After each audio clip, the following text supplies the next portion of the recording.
Maibi, de Alberto Rangel, voz Iba Mendes. Uma figura alentada e bruta, com a bocaça mascarada pela franja da bigodeira russa, dizia a outra personagem chupada, esfanicada de sezões e mal passadio, com os raros pelos duros nos cantos dos lábios e no queixo prognato. Então o negócio está feito. Estamos entendidos. Você nada me deve e deixa Maibi com o Sérgio. Sim, senhor, respondeu o escancelado, retendo um suspiro. Pronunciava-se esse diálogo junto ao balcão, no armazém, entre o tenente Marciano, dono do Soledade, e um seu freguês, o Sabino da Maibi. Quando a operação hedionda finalizou assim de uma assentada entre os dois homens, o sol descambava mordendo o friso verde e negro da mata, e a luz de fora filtrava-se por entre as brechas das paxiúbas mal ajustadas no barracão, como se coada fosse por entre as barras férreas de um calabouço, guardando 2 réprobos. Mas que negócio fora afinal firmado? O Sabino devia ao patrão 7,2 contos, que há tanto montava a adição das parcelas de dívidas de 4 anos atrás, e cedia a mulher a um outro freguês do Seringal, o Sérgio, que por sua vez assumia a responsabilidade de saldar essa dívida. O mais comum dos arranjos comerciais, essa transferência de débito, com o assentimento do credor por saldo de contas. A troca interessava ao patrão, que ficava mais seguro com o Sérgio, rapaz afamado como trabalhador insigne, e Sabino iria labutar com ânimo na esperança agora bem realizável de tirar saldo no fim do ano. Com a mulher, a sua peia maior também tinha desaparecido, o 7 tanto que neles pensar era só lançar pela certa num deplorável estado de desalento. Compreendia o Sabino que, em companhia da esposa, por mais que trabalhasse, nunca pagaria a dívida crescente e escravo se tornava. O débito era um par de machos. Tirar saldo é a obsessão do trabalhador no seringal. E como não ser assim, se o saldo é a liberdade? O regime da indústria seringueira tem sido abominável. Instituiu-se o trabalho com a escravidão branca. Incidente à parte na civilização nacional, determinaram-no as circunstâncias de uma exploração sem lei. O código surgiu mesmo nas contingências da luta, não por intimações de uma autoridade que não existia, mas por acordo tácito entre todos. Demais fora preciso organizar em plena selva aquilo de que o pensamento social do país, focado na Rua do Ouvidor, não cogitara nunca. Disse-ia uma nação de malandrins, um país de cocagne. Jamais se sentiu a necessidade de dar ordem ao trabalho, como se este a ninguém preocupasse. Incrível dizer-se, foram seringueiros que golpearam a lei fundamental da nação livre.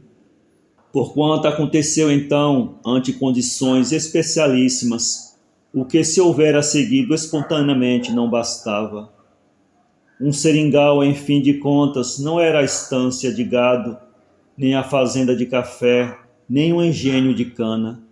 O que satisfazia na campanha do Rio Grande, no oeste de São Paulo, no interior de Pernambuco, não era suficiente no Madeira, no Purus, no Juruá. Desde logo, o que a legislação não previu, a indústria nascente fundou. Não era o exercício de simples crueldade, mas o resultado dos interesses do capital que instituíram a sua própria defesa. Lógico, pelo menos fatal. Os estatutos da nova sociedade que quis viver receberam esta base: não poder o seringueiro abandonar o seringal sem estaquite para com o patrão.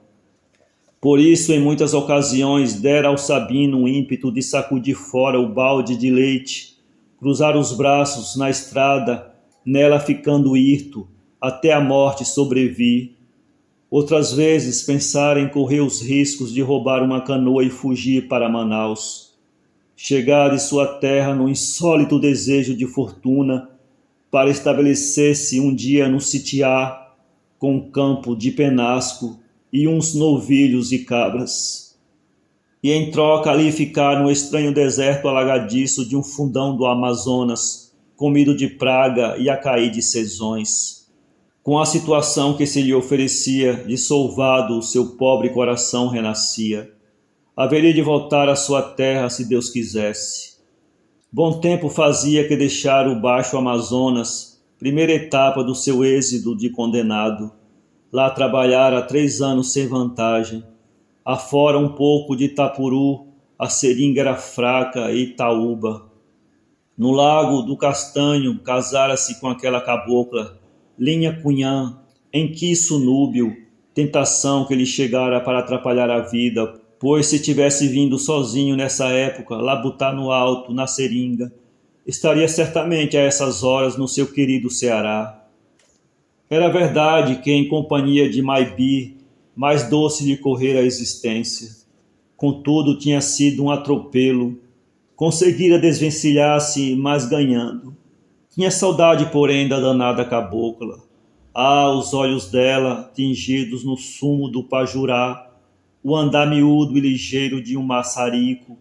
Ah, os seus cabelos do negro da polpa de mutum, fava, o vulto roliço. As carícias ardentes da moça iriam agora aplicar-se em outro. Nos braços de outro ela se arrebataria em juras e suspiros. Fora-lhe bem duro apartar-se, mas era o jeito, e o seringueiro procurava abafar pensamentos que o incomodavam. O certo é que, ao sair do armazém, a sensação do Sabino foi a do desafrontado de carregosa canga. O dia, um domingo de março, era de movimento no barracão. Os fregueses das barracas do seringal vinham em visita e a negócios. Escasseavam a farinha d'água, o piracu e o jabá, mas o vapor da casa estava para chegar com o aviamento.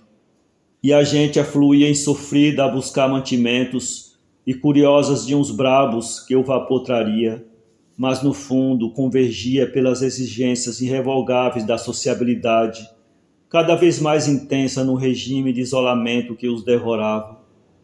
Ao anoitecer, grande número de fregueses enchia a sala maior do barracão para a rocega.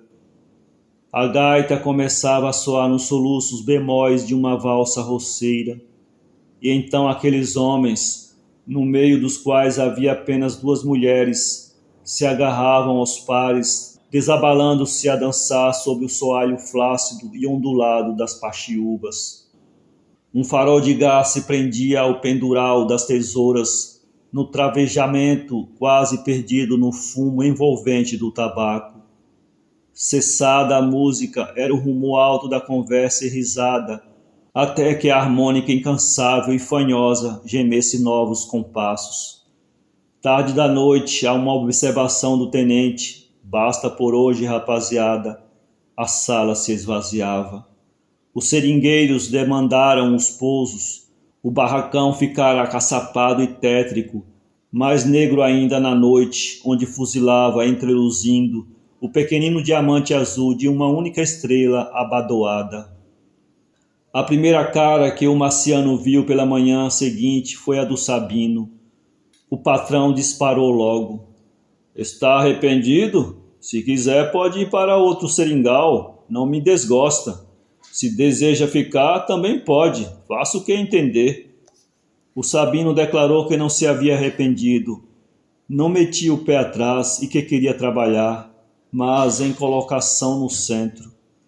Tencionava ficar na do Paulino, que morrera havia 4 dias passados, picado por uma tucanoboia. A estrada de 2,5 frascos não era grande coisa, mas sempre influía. Demais contava que o seu tenente aviasse todo o pedido. Não era muito, uma tarrafa, um par de calças de Zuarte, pílulas Carapanã e taurinas, caixas de bala, a farinha e o pirarucu, coisas que um homem degradado naqueles mundos não podia prescindir. Deveria então começar a roçar a estrada? Na semana que entrava, queria estar sangrando as madeiras.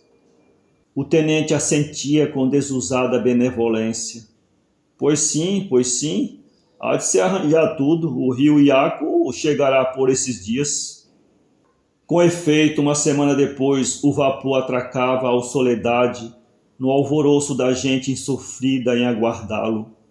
Muitas horas levou a despejar carga. Algumas reses foram atiradas do portaló para a água, onde caíram nadando expeditas para a terra. Caixas, paneiros, fardos e garrafões passavam pela prancha atropeladamente, como se fossem baldeados por contrabandistas em pânico.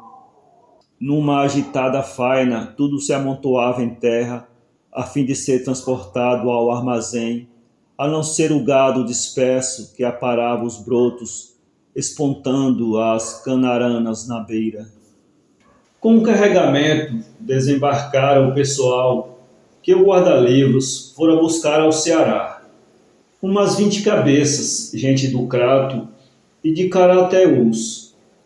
Os agenciados tinham sido no porto de Camocim 50 ao todo, mas uns haviam fugido no Pará, outros em Manaus e 5 haviam dado o prego com as febres. Ó canalha safada!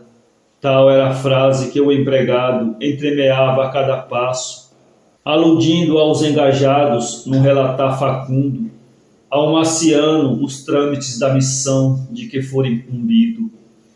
Um subprefeito em Manaus a quem dera queixa, ninguém mandara ao encalço dos homens foragidos no Mocó. Estava toda a campanha amaldiçoada em 30 contos. O guarda-livros culpava também do desastre da expedição à casa aviadora, porque essa demorara em Belém a partida do navio e o gerente tinha quebrado o corpo, recusando-se a adiantar os borós para acudir ao sustento do pessoal. O momento chegou em plena noite que o rio Iaco, estrepitoso do vapor vomitado pelo tubo de descarga, recolhida a prancha, desamarrados os cabos, largou brandamente do barranco. Um apito roncante de sereia ecoou sinistro, ululando no ermo. Após o berro da despedida do Gaiola, a vida no Soledade seguiu o curso normal. Da célula, o barracão irradiava outras células. As barracas no sistema orgânico dessa fraca e fundamental urdidura, que cobre léguas quadradas com o trabalho de alguns homens apenas. Pelos varadouros e igarapés, os aviamentos parciais eram transportados pelos fregueses do toco em jamachis ou canoas. Marciano, antes da dispersão dos novos fregueses, os reunira na vasta sala do Soledade e lhes dirigira uma fala. Exigia trabalho e freguês com saldo. Isso de gente devendo não era com ele. Não queria saber de histórias, queria borracha. E, desprezando escrúpulos e cuidados na conservação da riqueza florestal com que a boa natureza lhe presenteara, resumia brutalmente na homilia o programa absurdo da sua exploração. Quem for tatu que cave, quem for macaco que trepe. Explicava esse lema bizarro. Não se opunha que as seringueiras fossem lavradas das raízes aos galhos, num decreto de extinção formal. Construíssem multás, arapucas desengonçadas, grosseiros andaimes para atingir em faixa mais alta os vasos captores de goma preciosa. Ou empregasse o arroncho, medonho apertão, dia a dia constrangido, para que o tronco, esganado no garrote, ressumasse até as fezes a ceifa valiosíssima. Um máximo de produto, mesmo à custa do aniquilamento das árvores, exigia o patrão, na formidável ignorância que, generalizada, liquidaria a principal riqueza da bacia amazônica, estacando-a na sua fonte. Ao fim dessas recomendações imperiosas de crime ou inconsciência, os brabos foram se estabelecer às pressas nas estradas recém-abertas pelo mateiro na última invernia. A lufa-lufa de meter gente nas colocações cessou por fim, Iniciara-se o ramerrão do fábrico. Até o termo da safra entrava mês, saía mês, o tenente na ponte do Soledade ou sentado na varanda, tranquilizado de fortuna por um gordo saldo no Prússia, mas calculando a conta de lucros e de perdas provável, consumia charutos caros, passando os olhos pelos jornais ou pervagando-os pelas margens do rio em debruns uniformes de oiranas íspidas. O barracão do Soledade dominava em mangrulho a chateza da veiga circundante. E como se uma grandiosa relha de charrua tivesse tentado arredar a planície, a água refundava o suco fertilizante num augusto lavrar para searas de pã. A mata pintava-se de um mesmo verde veronese, o céu embebia-se de aguado azul da Prússia. As horas escorriam na lentura de um óleo denso, dessangrando por fim singradouro. O sol rojava-se diariamente pelos passos imperiais, no servilismo de escravo. Foi durante uma tarde vazia, fúlgida e vagarosa que o marciano divisou certa canoa dobrando a curva do remanso de rumo ao barracão. Da margem oposta ela atravessou, dando ondulações em viés à túnica lisa e cinzenta do rio. Na proa o remador amiudava sôfrego as ramadas. Mal encostando a embarcação, ele saltara em terra. Era o Sérgio, que vinha pálido, visivelmente comovido. Acercando-se do patrão, contou-lhe que aproveitara uns dias de chuva, nos quais não pudera cortar, para fazer a viagem ao centro, mas que ao voltar não encontrara mais em casa a Maibi. A cabocla desaparecera, só deixara uma nágua no baú de Marupá. Estava farto de procurar, iria até a extrema de baixo, indagando, chegaria mesmo ao Marizal. E o Sérgio, devastado de indignação e angústia, desceu precipitadamente a escada da ponte. O tenente, com seu pretendido faro de antiga autoridade policial em São João de Uruberetama, lembrou-se do Sabino. Quem saberia se o cearense enciumado não dera sumir sua rapariga? Ocorreu-lhe mandar ao centro um homem de confiança, ver se lá encontrava o indicado e, a sorrelfa, bispava alguma coisa. Sentado num banco na cozinha, o Zé Magro cortava e recortava o rolo de acará, cantarolando em surdina.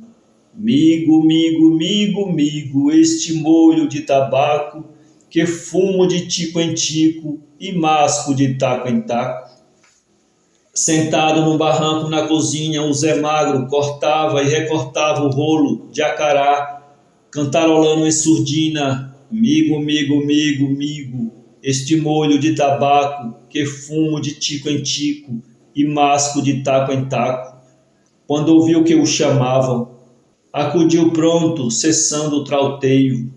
Recebidas ordens e instruções do tenente, tomou do rifle e partiu.